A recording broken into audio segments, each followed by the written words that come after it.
Hi అండి అందరికీ. ఈరోజు మార్నింగ్ సెషన్లో వచ్చినటువంటి బిట్స్ ఒకసారి చూద్దాం. అంటే రిపీటెడ్గా వస్తున్నటువంటి బిట్లే కొన్ని టాపిక్స్ నుంచి ఉన్నాయి, కొన్ని టాపిక్స్ మాత్రం కొత్తగా ఉన్నాయన్నమాట. ఒకసారి చూద్దాం. ఎక్కువగా సిసిఈ మీద ఇచ్చారు ఈరోజు, అంటే నిరంతర సమగ్ర మూల్యాంకనం గురించి అలా ఎక్కువ ఇచ్చారు. నెక్స్ట్ మనం చూస్తే ఫస్ట్ వన్, 2 రోజుల్లో ఎంత విస్మృతి, 2 రోజుల్లో విస్మృతి శాతం ఎంత అని చెప్పేసి బిట్ అనేటటువంటిది రావడం జరిగింది. నెక్స్ట్ పావ్లోవ్ నిబంధన గురించి కూడా ఒక బిట్ రావడం జరిగింది.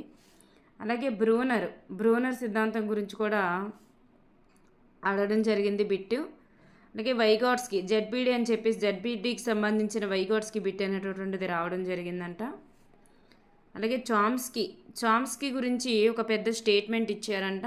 అది భాషపై అధ్యయనం చేశారు కాబట్టి అది చామ్స్కీ అని చెప్పేసి మనం గుర్తించే విధంగా ఉందని చెప్పేసి అంటున్నారు.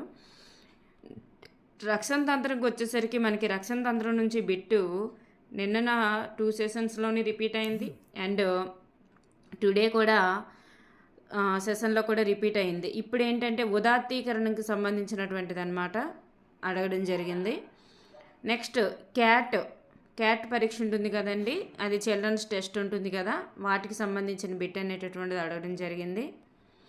నెక్స్ట్ న్యూ సిలబస్ అయినటువంటి చర్యాత్మక పరిశోధన రకాల్లో చర్యాత్మక పరిశోధన ఒకటి ఉంటుంది కదండి, దీని మీద బిట్ అడగడం జరిగింది. నెక్స్ట్ వన్ అభ్యసనంకి సంబంధించిన నిర్వచనం. ఆల్రెడీ నిన్న జరిగినటువంటి టెట్ పేపర్స్లో కూడా అభ్యసనంకి సంబంధించిన నిర్వచనం వచ్చింది. అలాగే ఈరోజు కూడా అంటే 3 సెషన్స్లో కూడా అభ్యసనంకి సంబంధించిన నిర్వచనం వచ్చింది. అభ్యసనంకి సంబంధించి మూర్తిమత్వానికి సంబంధించిన డెఫినిషన్స్ ఒక్కసారి నేర్చుకొని వెళ్ళండి. నెక్స్ట్ చనాలిటీ అని చెప్పేసి ఇది ఏ దశలో వస్తుందని చెప్పేసి అడగడం జరిగిందంట, అది చూసుకోండి ఎక్కడుందో ఏంటనేది. నెక్స్ట్ ప్రక్రియలు, తెలుగుకి సంబంధించి ప్రక్రియలు ఇచ్చేసి అది మ్యాథ్స్ ద ఫాలోయింగ్ లాగా ఇచ్చారంట. కానిది ఏది చందనది ఏది అని చెప్పేసి, అంటే ఇలా ఆపోజిట్లో ఇచ్చారంట, ఇలా ఆపోజిట్లో ఇచ్చేసి చందనది ఏది అని చెప్పేసి అడగడం జరిగింది అంటున్నారు, సరికానిది ఏదని చెప్పేసి. నెక్స్ట్ మనకి ఇక్కడ చూస్తే మనకి సైకాలజీకి వచ్చేసరికి నిన్న సంఘర్షణలో కానీ బదలాయింపులో కానీ ఇలాంటి బిట్స్ వచ్చాయి. అలాంటివి ఏవి కూడా ఈరోజు రాలేదు. బదలాయింపుకి సంబంధించి ఎటువంటి బిట్టు రాలేదు, సంఘర్షణ గురించి రాలేదు, ఇతివృత్తం మీద కూడా బిట్ రాలేదు, ప్రక్రియ మీద వచ్చింది. నెక్స్ట్ వన్ ప్రకృతి వికృతి మీద కూడా బిట్ రాలేదు ఈరోజు సెషన్లో. శతార్థకం మీద బిట్ అనేటటువంటిది వచ్చింది. అలాగే అలంకారాల మీద బిట్ రాలేదు. నెక్స్ట్ చంపకమాల ఈ ఛందస్సుకు సంబంధించి ఒక బిట్ వచ్చింది. ఛందస్సు కానీ అలంకారం కానీ రెండింటిలో ఏదో ఒకటి మాత్రమే ఇస్తారు. చంపకమాల పద్యం గురించి 3 సెషన్స్లో కూడా చంపకమాల పద్యం గురించే ఇచ్చారు బిట్టు. నెక్స్ట్ మద్యం పురుషు గురించి అది ఏకవచనంలో ఏమంటారని చెప్పేసి, మద్యం పురుషులో ఏకవచనంలో ఏమంటారు అంటే తాను ఉత్తమ, ఎదుట మధ్యమ, ఎక్కడో ప్రథమ.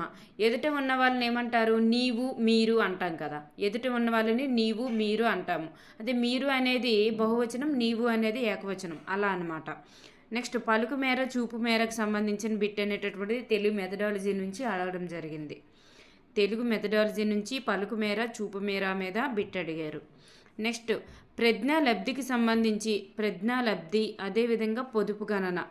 ప్రజ్ఞాలబ్ధికి సంబంధించి శారీరక వయస్సు మానసిక వయస్సును కట్టి మనం సమ్ చేస్తాం కదా, అదొకటి.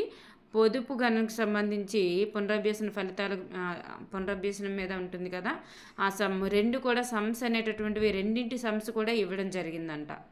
ఒకసారి ఆ సమ్స్ అనేటటువంటిది తప్పనిసరిగా చూసుకొని వెళ్ళండి. నెక్స్ట్ ఏపీలో సిసిఏని ఎప్పుడు ప్రవేశపెట్టారు, ఇది అంటే మనకి ముందు మాటలో ఉంటుంది. టెక్స్ట్ బుక్లో ముందు మాట చదవమంటాము, ముందు మాట నుంచి బిట్లు రావడం ఏంటని అంటారు. ముందు మాటలో మనకు ఉంటుంది ఇదే 2010 to 11 అని చెప్పేసి ఉంటుంది కదా అక్కడ. అంటే అక్కడ టెక్స్ట్ బుక్లు ఎప్పటి నుండి స్టార్ట్ చేశారని చెప్పేసి సిసిఈ నిరంతర సమగ్ర మూల్యాంకనం ద్వారా అది ఉంటుంది కదా, అదనమాట. నెక్స్ట్ ఆర్టీ యాక్ట్ 2009లోని ఆర్టీ ఎన్వ సెక్షన్ అని చెప్పేసి అడగడం జరిగింది అంటున్నారు. నెక్స్ట్ ఆహారం పొందేటటువంటి హక్కు, ఆహారం పొందే హక్కు ఆర్టికల్ ఏంటి, ఎన్వ ఆర్టికల్లో ఉంటుంది అని. నెక్స్ట్ విశ్లేషణ పద్ధతి గురించి ట్రై మెథడాలజీ నుంచి అడగడం జరిగింది. నెక్స్ట్ ఈసీసీఈని విస్తరించగా అని చెప్పేసి మనకి తెలుగు మెథడాలజీలో కూడా ఉంటుంది. ఇది మూల్యాంకనం సిలబస్లో ఉంటుంది. ఈసీసీఈని విస్తరించండి అని చెప్పేసి అడగడం జరిగింది. నెక్స్ట్ ఇది ఇప్పుడున్నటువంటి ఎన్ఈపి నిరంతర సమగ్ర మూల్యాంకనానికి రిలేటెడ్గా ఉంది కాబట్టి ఇది కొంచెం ఇంపార్టెంట్ అనమాట. నెక్స్ట్ మదింపు మాపనంకి సంబంధించిన బిట్ వచ్చింది. అలాగే కంట్యాలు ఓష్ట్యాలు కి సంబంధించి సంవృతము వివృతము అర్ధ సంవృతం వివృతంకి సంబంధించిన బిట్ అనేటటువంటిది స్టేట్మెంట్ రూపంలో అడగడం జరిగిందంట. నెక్స్ట్ దేవి ప్రియ అనేటటువంటిది ఎవరి బిరుదులకు సంబంధించి బిట్టు రిపీటెడ్గా వస్తుంది. బిరుదులకు సంబంధించి బిట్టు నిన్న రావు అనే కలం పేరు ఎవరిదని అడిగారు. నెక్స్ట్ అదే రావు అని కలం పేరు. నెక్స్ట్ దేవి ప్రియ అనేటటువంటిది ఎవరిది? షేక్ కాజా హుస్సేన్ కదా, ఆయనదనమాట. నెక్స్ట్ పరుషాలు సరళాల మీద ఒక బిట్ అనేటటువంటిది వచ్చిందంట. అన్నీ ఎక్కువగా ఇక్కడ ఒక వర్డ్ వేయడం, ఇక్కడ ఒక వర్డ్ వేయడం, ఇలా ఆపోజిట్లో ఇచ్చేసి క్రింది వానిలో సరికానిది ఏదని చెప్పేసి అడగడం, లేదంటే రెండు స్టేట్మెంట్లు ఇచ్చేసి రెండింట్లో సరికానిది ఏదని అడగడం, అలా ఇస్తున్నారనమాట. అందువల్లే వాళ్ళు బిట్లు చెప్పేవాళ్ళు కూడా ఏం బిట్ ఇచ్చారనేటటువంటిది స్పష్టంగా చెప్పలేకపోతున్నారు. పలానా దాని మీద బిట్ ఇచ్చారని చెప్తున్నారు తప్ప ఆ బిట్టు ఏంటని వాళ్ళు స్పష్టంగా చెప్పలేకపోతున్నారు. అంటే స్టేట్మెంట్ రూపంలో పెద్దగా ఉన్నాయి కాబట్టి మీరు ఏం భయపడిన అవసరం లేదు. వీటి నుంచి మీరు అక్కడికి వెళ్ళాక ప్రతి ఒక్కటి మీరు ఒరిజినల్ కాన్సెప్ట్ అనేది నేర్చుకొని వెళ్తే అక్కడ ఏమి ఇచ్చినా ఎన్ని తికమర్కులుగా ఇచ్చినా సరే మీరు బిట్ అనేటటువంటిది చేయగలుగుతారనమాట. పతాకంకి సంబంధించి పర్యాయ పదం అనేటటువంటిది రావడం జరిగింది.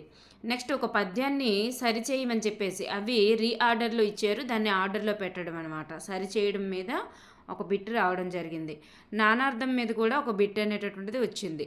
నెక్స్ట్ సమాసానికి సంబంధించి ఇది కూడా కింది వానిలో ద్విగు సమాసానికి చెందనిది ఏది అని చెప్పేసి అంటే ఇలా ఇచ్చారనమాట. ఇది ద్విగు సమాసం, ద్వంద్వ సమాసం, అలా అంటే ఇటొక వాక్యం ఇటొక పదం ఇచ్చేసి మధ్యలో ఐఫన్ ఇస్తారనమాట. 4 వర్డ్స్ ఇస్తారు, 4 లైన్స్ ఇస్తారు. ఈ క్రింది వానిలో సరికాని సమాసం ఏది, సరికానిది ఏది అని అలా అనమాట.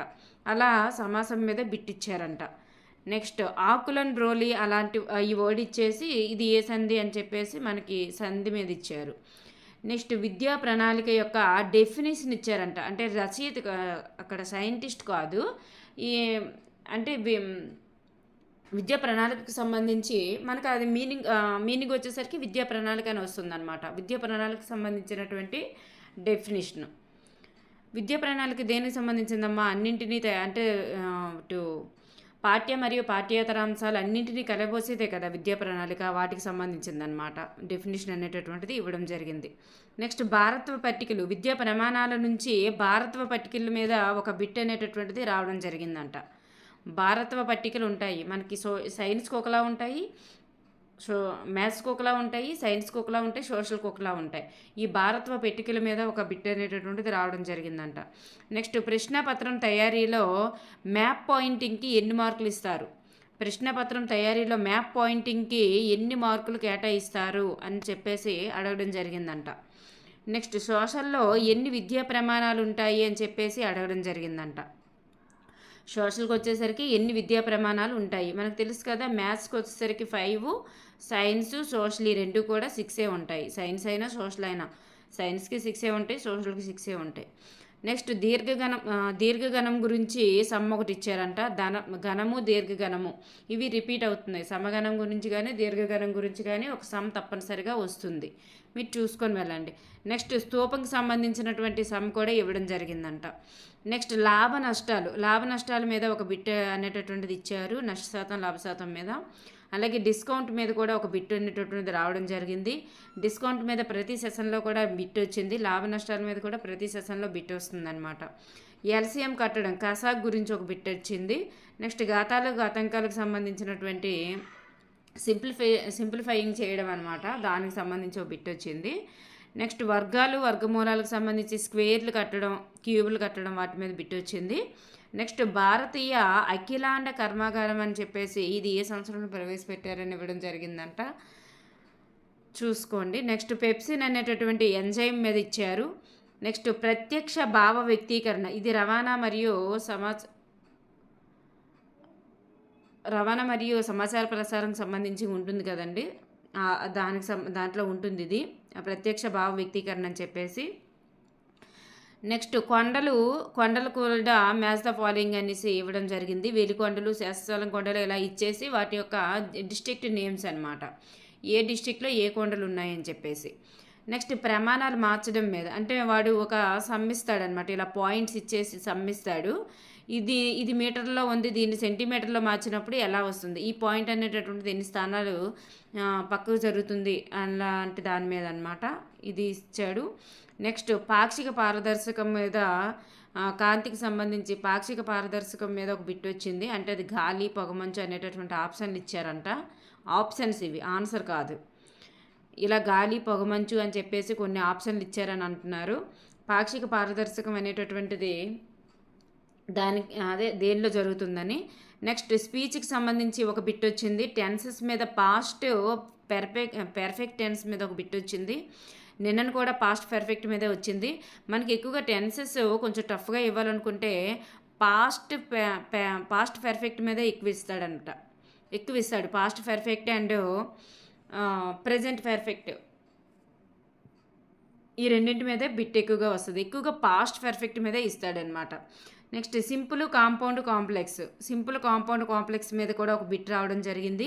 అలాగే సినానిమ్స్ మీద ఒకటి, యాంటోనిమ్ మీద ఒకటి, అలాగే బైలింగ్యువల్ మెథడ్కి సంబంధించి ఒక బిట్ అనేటటువంటిది రావడం జరిగింది. ఇప్పుడు మీరు చూసుకున్నట్లయితే మీరు ఎక్కువగా స్టేట్మెంట్ రూపంలో వస్తుంది కాబట్టి మీరు ఏదైనా కొంచెం కూలంకషంగా చూసుకొని వెళ్ళాలన్నమాట. ఓకేనండి. Thank you everyone.